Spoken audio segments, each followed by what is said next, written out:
On the front.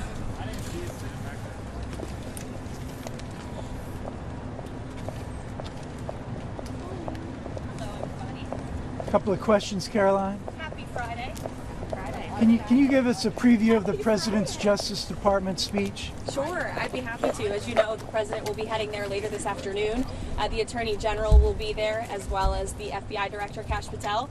And the President is going to give a speech focused on restoring law and order to our country. In the last 4 years under the Biden administration, we unfortunately saw a Department of Justice that was weaponized against Americans for their political ideologies. It was not focused on fighting violent crime and restoring law and order and public safety. So the President will be talking about his intention to restore those very basic American values to our country. And he will also be there with fentanyl families and angel moms who have lost their children at the hands of illegal migrant criminals who the previous administration allowed into our country, and also, of course, to illegal Chinese fentanyl, which, as you all know, the President feels very strongly about cracking down on drug cartels, drug trafficking, and human trafficking as well. So you'll hear about all that later this afternoon. I don't want to get ahead of the President any more than that. Karoline, do you think the President will talk to President Putin during the day? I don't have anything on the President's schedule, but that could obviously always change. As you saw his Truth Social this morning, he is putting pressure on President Putin and the Russians to do the right thing. Yesterday was a productive day for the United States of America and for the world in terms of peace. We have never been this close to peace.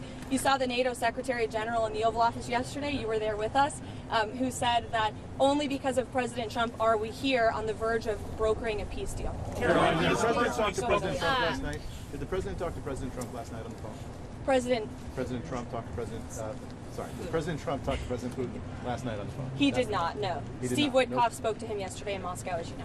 Has the President spoken with the incoming Canadian Prime Minister at all this week? I know earlier this week you said they hadn't yet spoken, but given everything that's going on between the United States and Canada, have they spoken yet? To my knowledge, they have not spoken. When they do, we can provide a readout of that Do you call. have any update on the New York governor meeting, hopeful's meeting with President Trump? Yeah, I believe it's still ongoing, or it wrapped when I came out here. But you know, the governor was here to talk about the pipeline that President Trump is very determined to get passed in the New England and New York area. And so, you know, that's as far as I know about the conversation, but I can get an update on it. John, Karoline. district court rulings about all the fired probationary workers use the same language here just now that was in the statement about fighting back against that ruling. Do you mean appealing or something else? And does the administration plan to comply with those orders in the meantime? Fighting back by appealing, fighting back by using the full weight of the White House counsel's office and our lawyers at the federal government who believe that this injunction is entirely unconstitutional. And it is, for anybody who has a basic understanding of the law. You cannot have a low-level district court judge filing an injunction to usurp the executive authority of the President of the United States. That is completely absurd. And as the executive of the executive branch, the President has the ability to fire or hire. And you have these lower level judges who are trying to block this President's agenda. It's very clear. And as I just cited, I was appalled by the statistic when I saw it this morning. In 1 month, in February, there have been 15 injunctions of this administration in our agenda. In 3 years under the Biden administration, there were 14 injunctions. So it's very clear that there are judicial activists throughout our judicial branch who are trying to block this president's executive authority. We are going to fight back.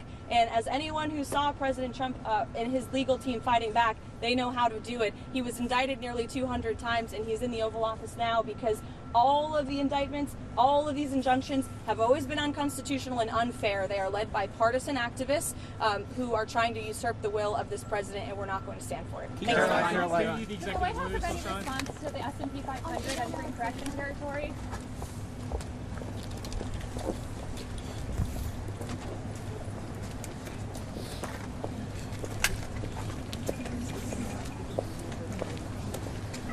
So, Patricia Gaggle in the bottom, she's got